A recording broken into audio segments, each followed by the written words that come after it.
si Gutesa humarap sa komite. Humarap sa Blue Ribbon Committee at siya'y pinasumpa. Okay. At doon ay binasa niya yung kanyang sworn statement. Okay. At pagkabasa niya, pinagtatanong siya. Sa mga tweed, kahit na walang notaryo yon, Okay, okay. kahit walang notaryo yun, hindi nawala yung saysay ng kanyang deklarasyon. Kasi sumumpa siya doon eh. Yun hong pagharap nitong si Gutesa. Master Sergeant Gutesa. Wala daw kortesiya doon sa komite at maging sa chairman ng Walang ng Blue kortesiya. Ribbon. Walang Opo. kortesiya. Paano po masasabi na walang kortesiya? Di ba nagsalita ako, sabi ko, Mr. Chair, Oo. I am going to consume the remaining time that I have to make a disclosure. Okay. Sinabi ko yung pangyayari nga na tinawagan ako ni ano, at kung papayag kayo, Mr. Chair, ay iahayag ko dito yung witness na sinasabi ko. O let him testify. Sabi Tinayagan naman po niya. Di ba? So Opo. tinawag ko ngayon. Nasaan ang kawalan ng courtesy?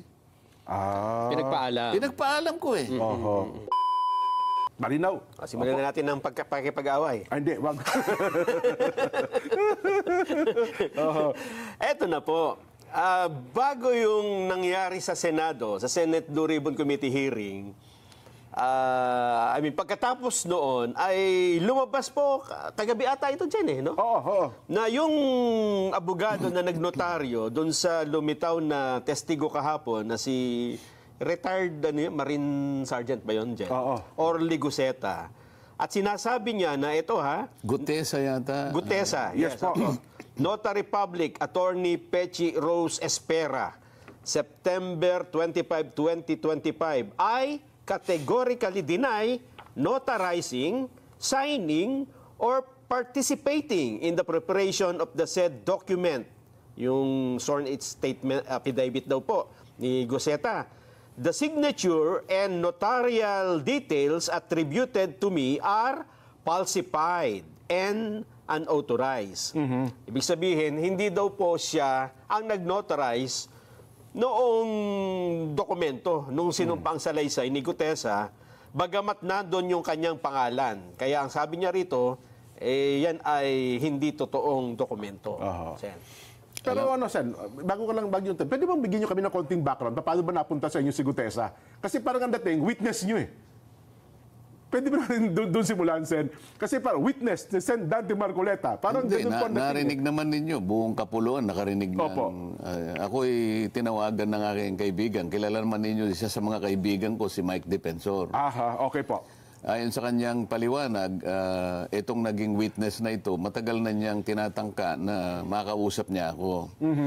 Lamang sa dami ng ginagawa natin dyan, hindi ko mapagbigyan talaga. Pero maliban doon, may mga iba pang mga personalidad Okay. na ginawan ko rin ng paraan na sana makontak din yung mga yon. Kaya lang, yung mga nauna ay hindi naman kaagad nagbigay ng pahayag na makikipagkita. Okay, opo. Ngayon, itong mga huling grupo na ito na nagsasabi, wala nga akong panahon sabi ko kay Mike Defensor. Lalo na ngayon, sabi ko, mag-aalas 2 na ng hapon. Mamayang alas 3, sabi ko, umpisa ng aming session. Opo. Hindi kanya, siguro tingnan mo lang kasi meron siyang pakikita sa yung parang draft ng kanyang salaysay. Tungkol saan? Tungkol sa pinag-uusapan niyo doon sa Blue Ribbon Committee. Ano po ito? Lunes po ito? Martes? O this week lang po ito? Yung The day before. kailan ba kami nagkaroon ng huling pagdinig? Thursday po kahapon. Kahapon. Yun po yung mula alas O 9. di Miyerkules yun. So Wednesday, a day before. Oo, kasi Ayan. sabi ko, sige, nasaan ba kayo? Hindi, sabihin mo kung saan ka malapit para, hindi, andito ako sa Senado. Merong lugar dyan yung Seascape. Alam ko yun, sabi niya. Kasi yun, 5 minuto lang. Mula sa Senate. Mula sa Senado. Kaya, siyempre, yung convenience ko naman ang aking inaalala, para makabalik ka agad ako. Opo. So, tiningnan ko yung, meron nga silang isang draft na pinakita sa akin. Ngayon, tinitingnan ko sa aking palagay, talaga baka akong sarili mong gawa yan? Kasi Yung ibang mga pagkakatagalog kasi, pasensya na po kayo kanya, hindi po ako Tagalog, Bisaya po ako. Taga saan ka ba ako? Masbate. So, ang Masbate, Jen, Nelson, ay parte ng Bicol Region. Ngunit, po. ang salita doon, ang prevalent na salita is Bisaya. Opo, halo yung Bisaya at Bicol. Pero okay lang, sabi ko, naiintindihan naman yan. Maliban lang yung spelling, pakicorrect nyo na kasi mga spelling naman, mali-mali. Yung iba, hindi naman marami. Yun lang ang nasabi ko. O sige ka, kung hindi ako magtatagal, sabi ko, Mike, paki-assistin nyo na lamang siya na ma-finalize yan kung... Kasi drop lang eh. So ito rin po yung si Orly. Si Master Sergeant Orly po yung Oo, tinutukoy niyo. nandun siya. Okay, opo. Nandun naman si Mike at saka yung ibang mga kasama niya.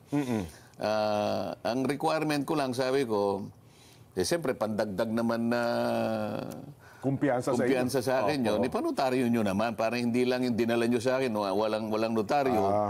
Bagamat alam ko naman na harap siya sa Blue Ribbon, hindi mo naman may iwasan na susumpa siya doon.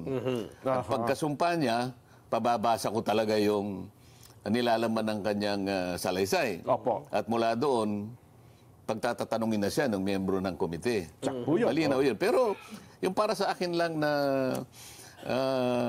sa sarili kong nagustuhan, yung pagbigyan niya sa akin, notaryado. Ayun. Para makatiyak kayo. Para makatiyak ko kasi siguro nung iwanan ko sila, mga 2:30 na siguro yon. Opo.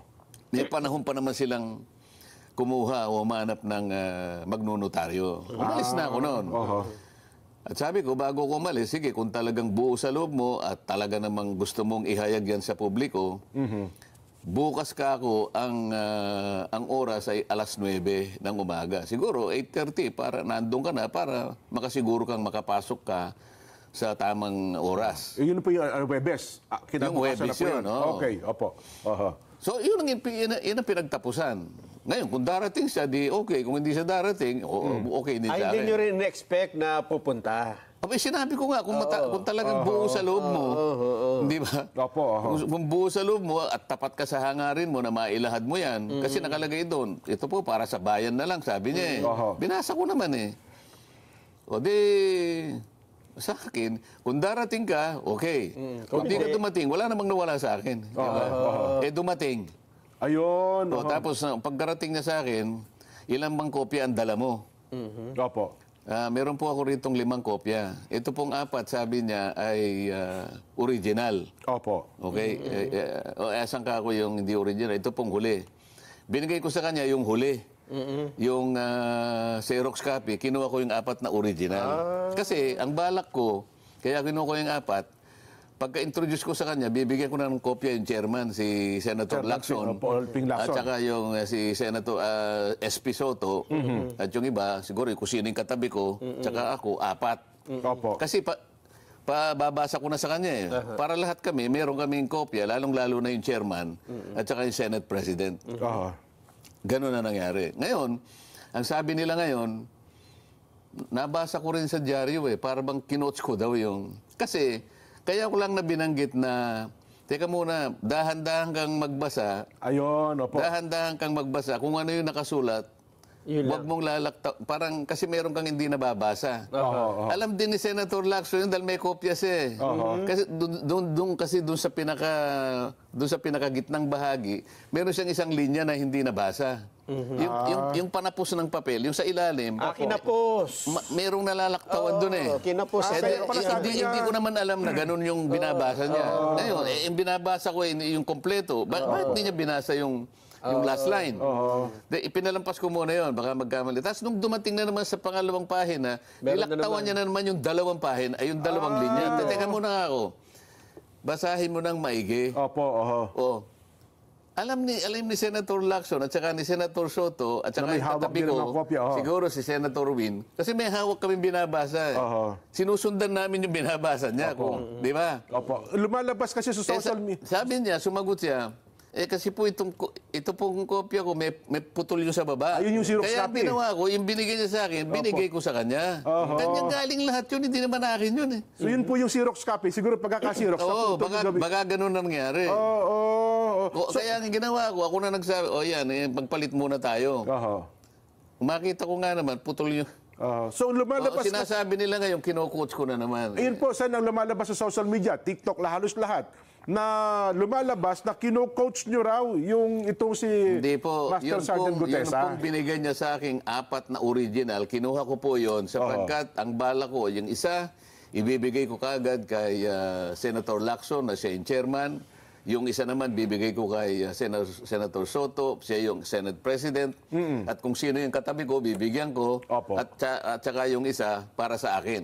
Para pag binabasa na po niya, yung kanyang statement, nasusundan po namin. Ayun, opo. Kaya alam po ni Senator Soto ang sinasabi ko, na meron po siyang nalaktawan na isang linya nung una, pagkatapos yung pangalawa, 2 linya na po, hindi niya binabasa. Sayang naman. Kasi kung i-coach nyo, ang una magre-react yung may hawak ng affidavit. Oo. Di ba? Kasi Ayun. alam po nila na hindi niya nabasa yung di sana sinansala ako ni alam niya. At sabi ko dahan-dahan ka. Dahan-dahan ka. Sabi ko, you have all the time, sabi ko pa.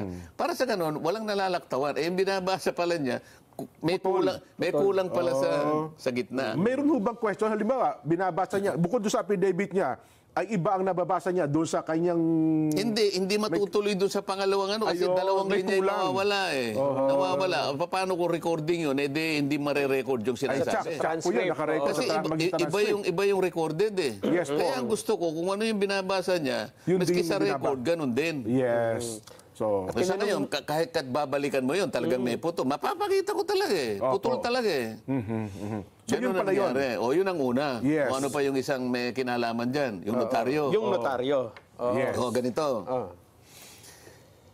Yung si Orly ba? Orly Opo, ba? Orly Gutesa. Si Orly Gutesa, siya mismo pumunta doon sa ano Notary pangalan? public.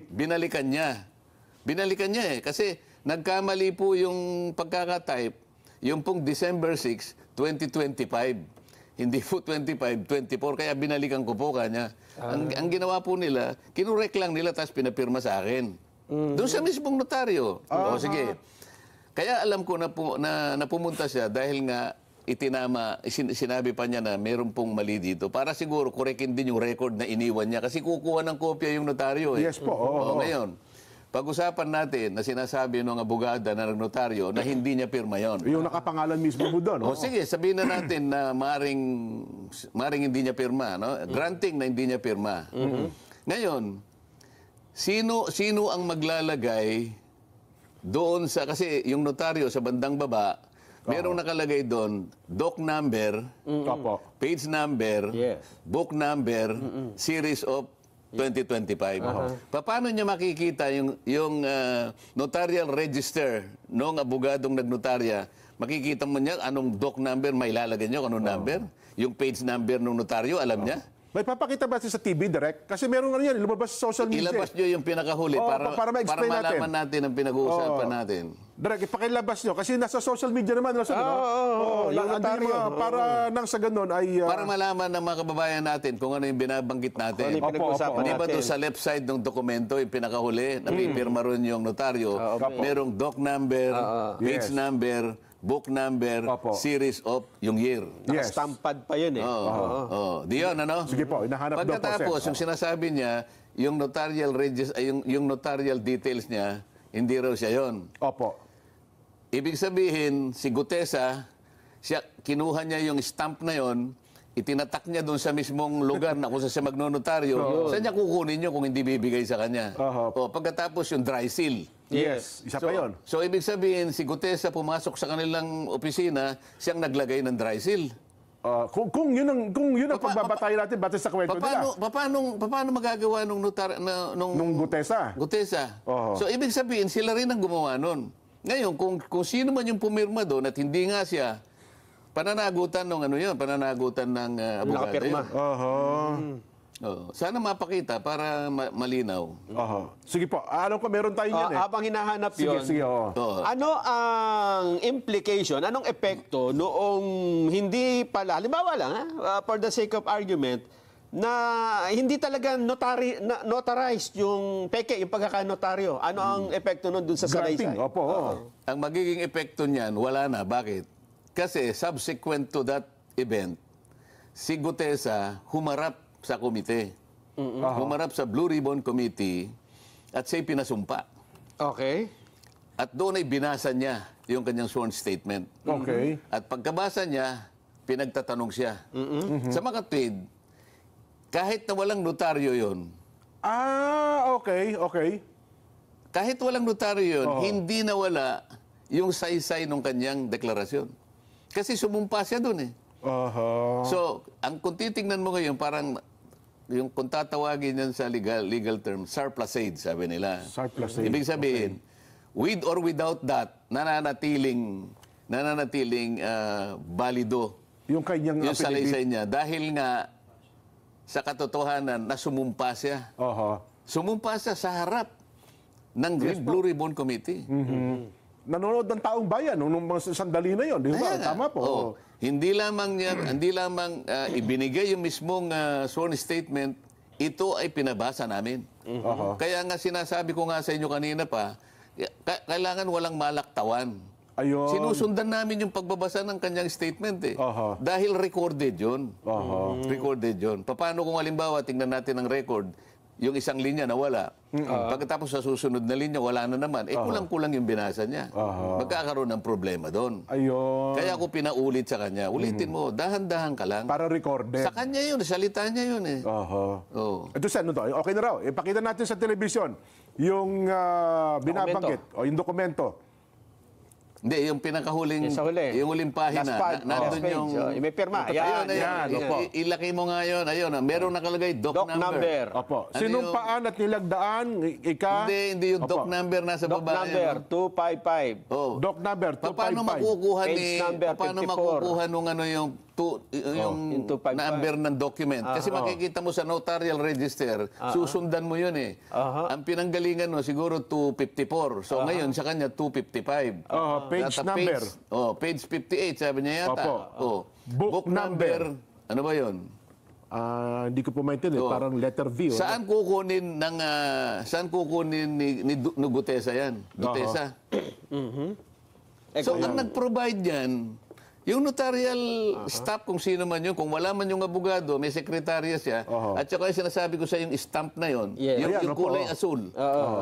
Yun ang detalye ng notarial commission niya. Ibig sabihin, si Gutesa, nakuha niya yung stamp na yun, siya mismo nag-stamp na gano'n, at nakuha niya yung doc number, nakuha niya yung page number, nakuha niya yung book number. Pagkatapos, dyan sa mismong lugar ng detalye na yan, meron dry seal yan. For yung dry seal, Nakita nyo may dry seal? may dry seal. So, sa mga tweet, pati dry seal, nakuha ni Duterte. Paano niya mapapasok yung opisina? Yun daw pong Kung pirma. sasabihin niya na hindi niya pirma, nasa sa kanya yun. Ayun. Pero, hindi po pwede na si Duterte ang pumirma niyan kasi sila nang gumawa lahat eh. Ayun. Tapos So, may kasalanan dyan ang notarial... kung sino man doon sa kung sino notarial man, office. kung sino man. Bakit? Ba't mo pinayagan na mailagay lahat yung detalye na yan? Pakukuha ko yung kanyang notarial register. Pagka tumama dyan, ibig sabihin sila yung naglagay niyan. Hindi si Gutesa. Hindi ba matatamper yun, Sen? Halimbawa? Hindi matatamper yun. Tuloy-tuloy yung number niya. Kasi makikita. pagkatapos Pag ng isang buwan yan, o kung merong ano yan, I-report nila. i-report mo sa RTC na kung saan nakakuha ka ng komisyon. Ayun pala yun. Hindi po pwede, yung mga iba dyan, naglalagay sila ng, yung mga gustong kumita, meron silang iniiwan na espasyo para yung ganong gusto magpanotaryo, nagkataon na sa araw, sa ganong klaseng panahon, kailangan, naglalagay sila doon. Post-dated, parang gano'n. Yung mga ganon, Unrelated. lalo na, halimbawa, yung mga 2 years na anong ganyan, nahanap ng ganyan. Ng puwang. Ay, ngayon, mahigpit ngayon, kaya i-report mo yung notarial register mo, makikita mo tuloy-tuloy yan. Opo. Pasasampin ako yung notarial register ng abogada na yan. Opo. Ibig sabihin, tatama doon sa ginawa nila. O, notarial register na ibig sabihin, nakuha ni Gutesa yung kanilang notarial register. Imposible yun. Nako, Oh. Mamumroblema pa pala yung petechi na yun pagka nagkataon. Baka akala niya hindi siya subject to disciplinary action. Oo. Kaya kung sasabihin niya, okay, hindi ko pirma yan, maaari. Pero ikaw ang nag-facilitate para yung notarial details mo at saka lahat ng nakalagay doon, doc number, page number, book number, walang kinalaman yung gutesa na yon.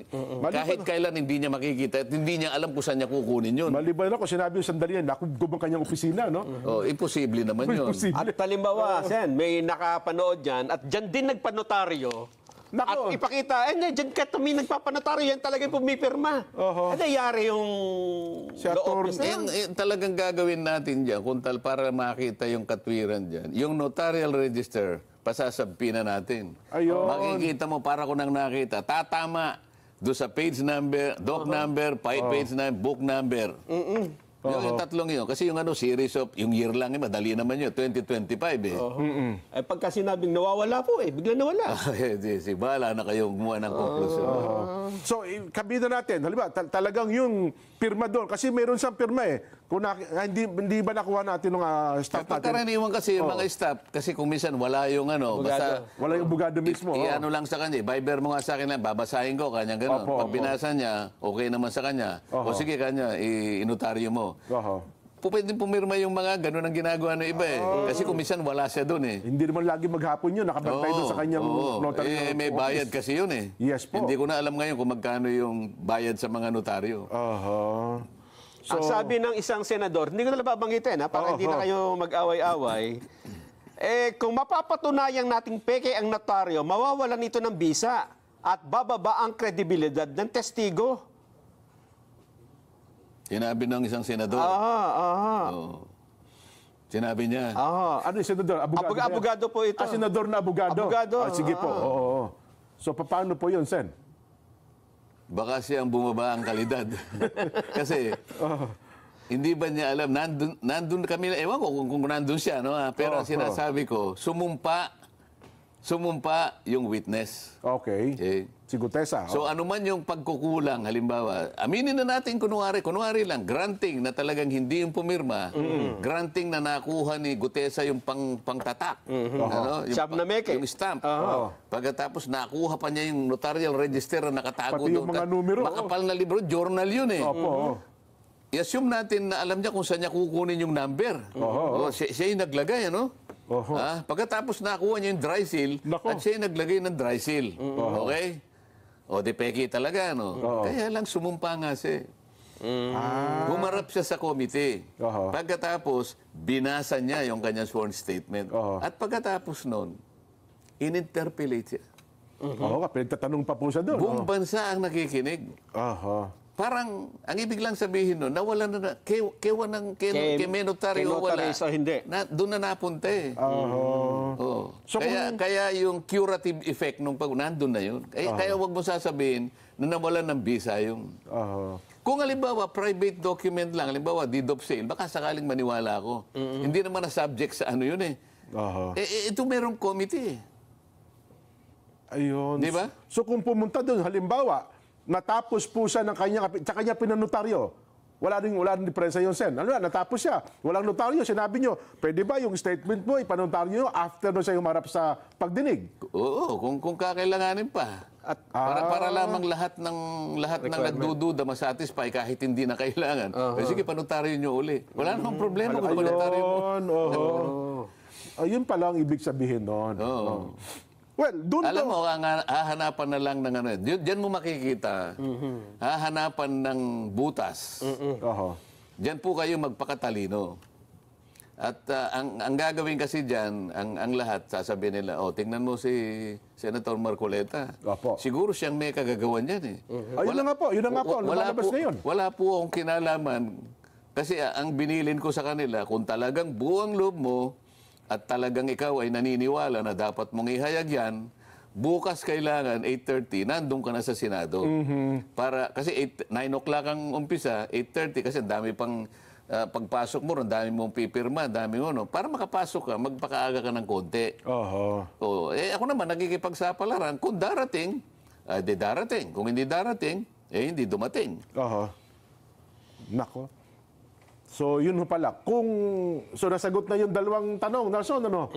Yun doon tayo. Well, sabi naman nila, Sen, surprise ito, para bagang may konting pagdududa rin po. Mismo atang chairman, sabi niya, Hindi na-coordinate. Hindi na-coordinate. Wala daw hindi courtesy. Yun hong pagharap nitong si Gutesa. Master Sergeant Gutesa. Wala daw courtesya doon sa komite at maging sa chairman ng Walang ng Blue kortesiya. Ribbon. Walang Opo. kortesiya. Paano po masasabi na walang kortesiya? Di ba nagsalita ako, sabi ko, Mr. Chair, Oo. I am going to consume the remaining time that I have to make a disclosure. Okay. Sinabi ko yung pangyayari nga na tinawagan ako ni ano, at kung papayag kayo, Mr. Chair, ay iahayag ko dito yung witness na sinasabi ko. O let him testify. Tinayagan naman po niya. Di ba? Oho, So opo. tinawag ko ngayon. Nasaan ang kawalan ng courtesy? Pinagpaalam. Pinagpaalam ko eh. Oho. Hindi ko At hindi ko pumayag na naman biglang po sila. nagsasalita, Mr. Chair, ito po, ano nyo, iupo nyo rito. Ay, wala naman Oo nga. ganun. Oho. Nakikita naman po ninyo ang lahat ng nangyari. Kayo po ang higit na nakakaalam dahil napanood po ninyo pati yung paraan kung paano ko po siya inihayag Oho. sa gitna ng committee. Oho. Ayun. At wala namang tumutol, Sen, di ba? Oh, ito. Doon sa ano? Yan ang pag-usapan natin. Oo. Hindi, ganito yan. Kailangan po, alam ko po matatalino kayo. Kailangan lang po, mabilis po kayo sa, wag po kayong yung ibig sabihin kailangan maging mabilis kayo na ma-analyze nyo yung pangyayari. Kasi kung minsan Opo. minsan segundo lang minsan minuto lang Opo, Di ba? oo. Tingnan po ninyo, nung siya ay makapagsalita na. ha? Opo. Natapos sa kanyang- Nung matapos na yung ano niya, Sinabi niya. open na siya ngayon for interpellation. Napansin po ba ninyo? Walang nagtanong. Oh. Ano po ba ang ibig sabihin nun? Walang naging interesado. Hindi po. Nabigla. Sari-sari na po yun. Hindi nila inaasahan na merong ganun. Oh, mukhang nabigla ang marami. Pangalawa, ina-analyze nila kung may palagay ko kanya credible ito. Ngayon po kasi pag ang isang testigo, alam po ninyo, mahalata ninyo na siya nagsasabi ng totoo. Kung tayo po ay nasa courtroom at tayo, alam mo, abogado kayong dalawa, Jen. Opo, oo. Abogado kayong dalawa, kayo ang Halimbawa, ikaw opo. ang prosecution. O siya ang depensa, oh. Si Nelson defense Oho. o criminal. Ako yung judge. Opo. Pinresent ni Nelson ngayon. Depende. Oho. Nakita mo dyan na... Kasi ma-anticipate mo, abogado ka eh. Siyempre po, oh. Naririnig mo. Credible. Oo. Ikaw din kakabahan ka kung hindi mo alam kung itatanong mo. Kasi alam Siyempre, niya eh. nabigla ho tayo doon, oh, sa ganung sitwasyon. Oo. Pangalawa, di medyo kasi credible talaga. Ako sa tingin ko, kasi pinagtatanong ko rin siya eh. Oho. Ako gusto ko rin namang matansya na ako interesado ko sa katotohanan. Oo. Eh kung nagbubulaan lang ito, halimbawa, binobola lang ako, ayoko rin naman yon. Opo. Pero kayo ba yung na-test nyo? Halimbawa, itong si Gutesa, na-test nyo na ba? Baka naman, kwento-kwento mo lang yan. Tinest ko Gutesa. binabali-baligtad ko siya. Ayun. Teka muna nga ako. Oho. Nakalagay dyan sa na isang maleta. Opo. Gaano kalaki yung maleta? Pag pinatay, anong klaseng maleta kako? Yung yung Rimowa. Ba, mahal pa yung mamahalin pa yung kanyang Hindi kasi yung Rimowa, talagang matibay yun. Yes po, metal yun eh. O ilan ang laman? Ba't ko ako nasabing 48 million ang isang maleta? Oho. Meron po kasing label. Anong... Ay, hindi pala. Meron po kasing level sabi niya. Hindi kasi sa Tagalog. Opo, opo. Anong level? Kasi ngayon pala, hindi pala label. May label kada Ano maleta. yung label ka ako? Post-it po kanya yung dinidikit. Okay. Okay. Ano nakasulat sa post-it? Nakalagay po 48. Ba't kung 48? Ba't namong na 48? Kasi po, pagka po tatanggapin namin, nakikita pong binibilang, pera po eh. O sige, gaano siya kalaki? Pag tinayo mo po kanya hanggang dito, tumayo ka, sabi ko pa eh. Opo. Hindi, pinatayo ko. Talagang ganun kalaki yung Rimowa. Opo. Alam ko yung Rimowa, hanggang Yung dito malaki. po kanya. Opo. Okay, sige. Ngayon, pag binuhat mo ka ako, Gano'ng kabigat? gano'ng kabigat? Ano po sa tansya ko po kanya halos isang kaban na bigas. So mga 50 kilos. Opo. 48. Oo Eh, nga, di ba no? sinabi ni Ramon Revilla Sr., ang isang milyon, 1 kilo. Mga 990 grams daw, sabi niyo. Oh, Opo. halos 1 kilo. 1 kilo, oh. So kung 48 million, 48 kilos. Tama, sa isang kaban 50 nga. kilos yung isang kaban eh. Oo nga. Halos isang kaban po. Tinetesting ko siya eh. Oho. Hindi niya alam na tinetest ko siya. Oho. At saka, Sen, napansin ko rin, tinesting siya ni Senator Lacson eh. Nagpakita ng picture eh. Oo. Eto, sino? Kilala mo ba to? Ang bilis niya. Wala ngang clue eh. Affirmative po, yan po si Paul kanya. Oo, may apelido pa eh. Tapos, ginagano. Yan, sabi niya. Ay, Yan Mark. po si Eric. Ay, yan po si Mark. Mark, oo. Yan po si Texay, sabi niya. At kinonfirm ni Alcantara. Na yun nga rin. Oo, yun. yun doon, nakikita rin niya. Ngayon, nakita mong totoo ang sinasabi niya. Prosecution. Opo. Tatanungin mo siya. Ang pinakamahirap na pagtatanong na gagawin ng isang abogado, pag alam mong nasasabi siya ng totoo, Oho. anong itatanong ko na mauhuli ko siya? Kaya mag-iisip ka muna. Kasi kapag hindi mo alam kung anong itatanong niya, pinakamabuti na huwag mo nang tatanungin. Manahimik ka muna. Kamukha anong nangyari? Baka sakaling inuhuli siya. Sino ito kanya? Opo. Sino ito? Ito ba yung Paul na sinasabi mo? Affirmative, sir. Kanya. Ang bilis. Wala akong walang tanong na pangalan. Hindi siya tinanong. Pag ni-replay mo, picture lang. Picture lang, sino yan? Ganun lang. Picture lang, walang sinasabi clue. niya. Meron namang nag-test din ng kanyang tinanong kung yung background. Kanino ka man Ay, bandang huli na yon. Ganun huli Nag-research ba yun? muna yon. Oo. Nag-research. Mukhang meron na raw nag-text sa kanya, itanong mo sa ganito, ganyan, ano ha? Mukhang tama pa yung Ang sagot dami niya. nang nagte-text doon sa ano. Opo. Nakikita ko, ako napangiti-ngiti lang ako. Kasi ako, hindi ko talaga kilala yan. Yung Opo. tao na yan. Tinesting ko siya kung totoo. Basta takot, yung ginawa kong pag-testing sang-ayon sa akin, mukhang nagsasabi siya ng totoo. Kaya, nilabas ko siya. Kasi kung kahit na dumating siya doon, pagka yung iba-iba yung sinasabi niya, wag na lang pare, sasabihin ko.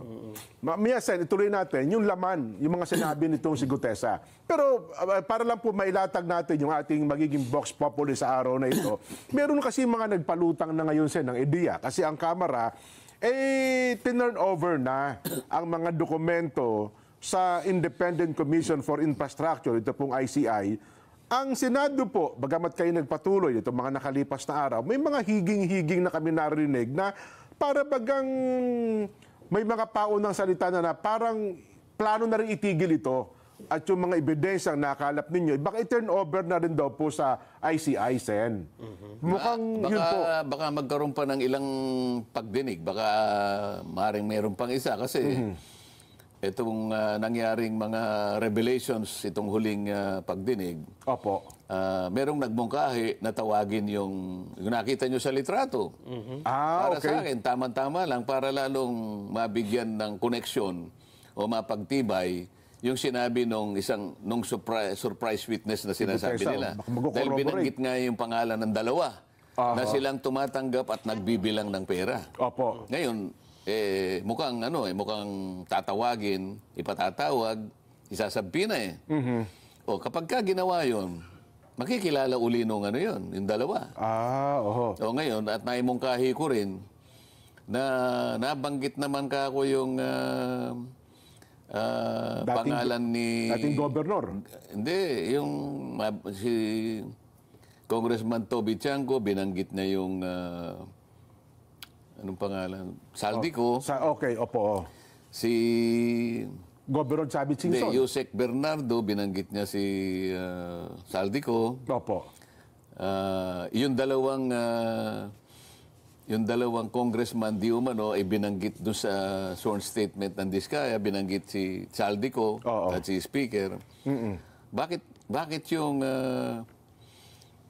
yung kumpanya, yung construction company founded by Saldico, hindi man lang Yung bakit yun hindi man lang Oho. hindi man lang yung pinagtatatanong, palagi nyo lang tinatanong yung Diskaya at saka yung Sims. Opo. At saka yung Wawaw. Wawaw.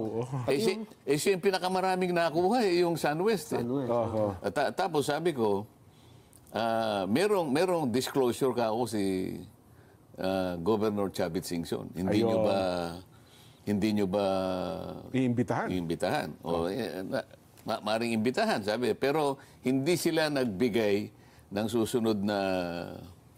Hindi sila nagbigay ng indikasyon na Kung kailan yung petsa eh. tatawag ng at kung kailan. Oho.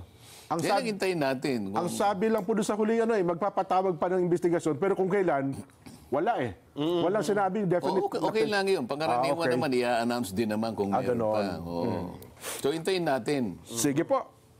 Tuloy natin ang puntos na yan, Sen, pero ilatag natin ang atin ng magiging Vox Populi para meron tayong pagsalu-saluhang issue. Ang tanong, dapat bang itigil na rin ng Senado at ipaubaya na lamang sa ICI ang investigasyon sa mga anomalya sa flood control projects? Ayun. Kung ang sagot nyo po ay opo, tigil na rin yan, letter A. Kung ang sagot nyo naman po ay, wag muna. Nag-iinit pa. Nag-iinit pa, madami pa eh. B, wag muna. Hindi pa iniimbitahan si ganito, si ganyan, si ganito. May paraan tayo ng pagsagot sa ating Vox Populi. Ganito po, ang nakikita nyo pong QR code sa inyong mga television screen, social media, yan, itapat nyo po ang camera ng inyong mga cellphone at pwede po kayo magpadala ng inyong mga komento. Yan. A or B. At pagkatapos po pindutin yung submit button, automatic na po naming makukuha ang inyong mga reaksyon.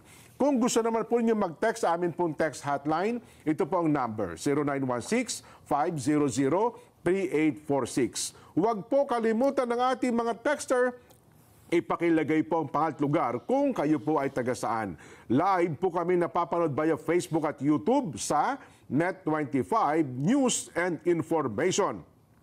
Mapapakinggan din po kami sa pamamagitan ng ating mga Radyo Agila Provincial Radio Station at sa Mega Manila DCEC 1062. Ay, samantalahin ko lang pala, Sen, at saka Nelson, napakarami po nakatutok sa ating ngayon sa social media.